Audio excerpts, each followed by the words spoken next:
Joe Zekas from YoChicago.com. I'm in the Grand Boulevard neighborhood in Bronzeville with a group of citizens who are concerned about a new proposal for the redevelopment of the Rosenwald Apartments.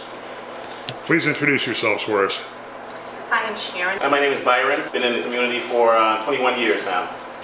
My name is Kevin. I live about a block from the Rosenwald. I've been a resident of Bronzeville for 7 years, and I moved here from the north side of Chicago because I wanted to live in Bronzeville.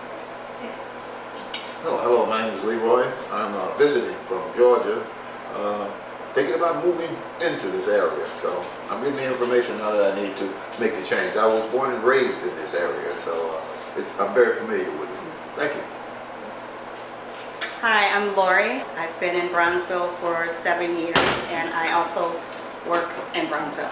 As I said, I've been here 21 years, and I've seen some progress during the 21 years, and we just want to make sure that we continue to work to progressively move the area to where we want it to be. And right now, one of the main challenges that we have is with the Rosenwald building. It's currently slotted to be redeveloped using upwards to $110 million for redevelopment of that place, and that comes out to about $332,000 per unit. And so we have to ask ourselves, is that fiscally responsible? You know, does that make fiscal sense? You know, and is it socially responsible in terms of the influx of people who are going to be coming into the neighborhood in terms of upwards to 1,000 people? And we're here eating some salads from the garden, from Kevin's garden, you know, fresh food garden here, and he's grown quite a bit of this. And it just goes to show that in order to compensate for the things that he can't get, you know, anywhere in terms of a store, fresh foods and vegetables, you know, they've been very creative and they've started to grow their own vegetables. So we're here enjoying that, and we're going to be talking a little bit about the Rosenwald, a little bit about the history of the area, and the commitment of the people who are here to fight for continual improvement of the area that we live in. I'm concerned about the warehousing of the citizens of the Rosenwald. I think it's an immoral stance to take, and that you put an influx of over between 300 and 600 people in one place, low income, behind a fortress, and call it home. So I'm extremely concerned about the way that the new citizens and residents of Bronzeville will be treated. The Rosenwald Apartments failed after a previous rehab. What reason is there that anybody would have to think that it would be different this time around? Well, there are some people who think that, you know, something is better than nothing. The place has been sitting vacant for 12 years. As I said, I've been here 21 years. 9 years it was populated. It was a drug haven. It was a haven for a lot of criminal activity. It's been vacant for 12 years. So the thought is that something is better than nothing. So let's do something to put it back on track. And so that's one mindset, is something is better than nothing, and that's not always a good thing, because sometimes if it's not done right, the something you do is actually worse, you know, and that's where our concern is. We want to make sure that the development is done in such a way that it brings quality of life and sustainability of life in terms of the community. So, you know, something is better than nothing is an attitude that we're fighting, because we don't believe something is always better than nothing. We're all struggling with special assessments after special assessments, and we just don't have the funds to do the capital repairs that we need done to our building. And so we just don't see the logic of spending $25 million of TIF money plus additional government monies and land subsidies, you know, to finance a project, you know, bringing 331 plus families into the area when they have no place to shop. We're now on the northwest corner of 47th and Indiana, and we're looking east towards the 47th Green Line station. 47th Street bus is actually, you know, very good. It runs quite frequently. We have great transportation in the area. But back to the street, we have lots of clothing stores. You know, you can buy cell phones, you can buy blue jeans, all kinds of gym shoes. You can turn in your gold. There's a liquor store on the corner. There's another liquor store right underneath the Green Line station. Fast food joints. We've got, you turn around here, we've got a Tony's and we've got a Harold's. These are the kinds of establishments commercial establishments that await the residents of the Rosenwald. There are no big box stores in our community. We have to go to 12th Street and to do our shopping, or we have to go to Hyde Park to do our shopping. So these residents predominantly, you know, most of them elderly. What is the percentage of elderly? Well, I'm not sure what the percentages. I know that one half of it is going to be family, and the other half is going to be the seniors.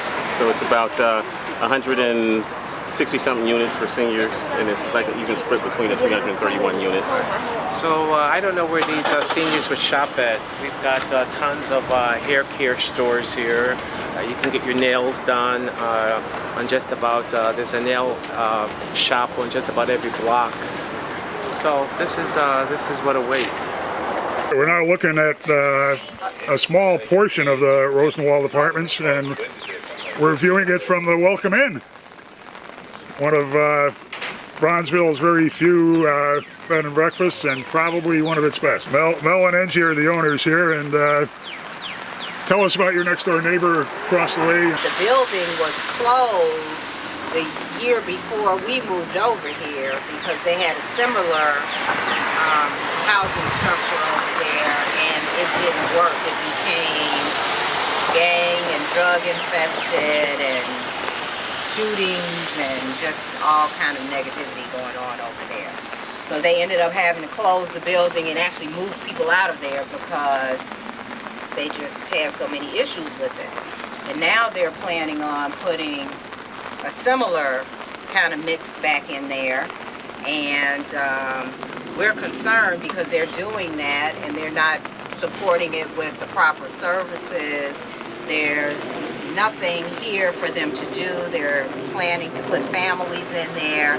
There's nothing around here for the children to do. And we know infested and shootings and just all kind of negativity going on over there.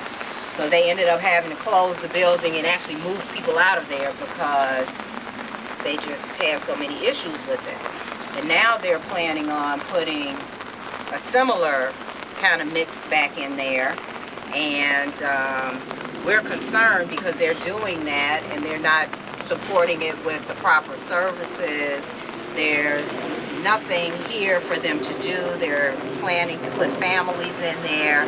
There's nothing around here for the children to do. And we know some of the kids in the neighborhood, and they say that they would not walk from here to Cottage Grove because of the gang activity on 47th Street that happens between there. But this building's going to turn all that around, isn't it? The gangs will flee. They'll say this is beautiful. We don't belong here. I don't. No, we already know that they're going to put seniors in there, and the senior buildings in the area are already having some trouble with drug activity and prostitution and things like that because people will come to the area and prey on the seniors. Basically, is what they're doing. They're putting people in there, and they're not offering any support and. It's just not going to work. It's not going to work. We don't have a problem with developing the business. Clearly, we're pretty motivated to see that it gets developed. And when you see the designs don't look a lot better than what you're looking at right now. It's pretty flat and pretty passive and conventional in every way, both design. So the design is not right. The demographics that this land-wide Dow proposal is going with doesn't even come close to what we think will work. We'd rather see a better mix of middle income and a range of demographic groups there. The idea of something being built that's as drab and unimaginative in every way is a complete opposite of our plans and many homeowners that I'm aware of relative to our investment and relative to our future. If there was a sliver of hope for the building, then I would say it's a box that needs to be developed, strong on the commercial and retail side, a lot less residential And I think the whole approach, especially at 332,000, is totally wrong, and it's a misrepresentation of our tax dollars altogether. And to reiterate what Mel just said, I mean, it's important to know that, this isn't a fight against low income. Many of us are low income right now. Many of us, have bought homes that are now, less than what we paid for. This is a fight against warehousing the density of people in one location without the structure to support it. And so what we've asked for is, how about reducing the population? How about reducing it, instead of having 95% of it be from low-income tax credits? Why not reduce the numbers? Why not 50%, and then focus on the retail, focus on the commercial, because that brings sustainability to the area. Because as Mel said, you don't put people into somewhere where there's nothing. You build up the infrastructure, you build up the business, you build up the commercial side of it, and then you bring the people in. So by no means are we saying don't do anything.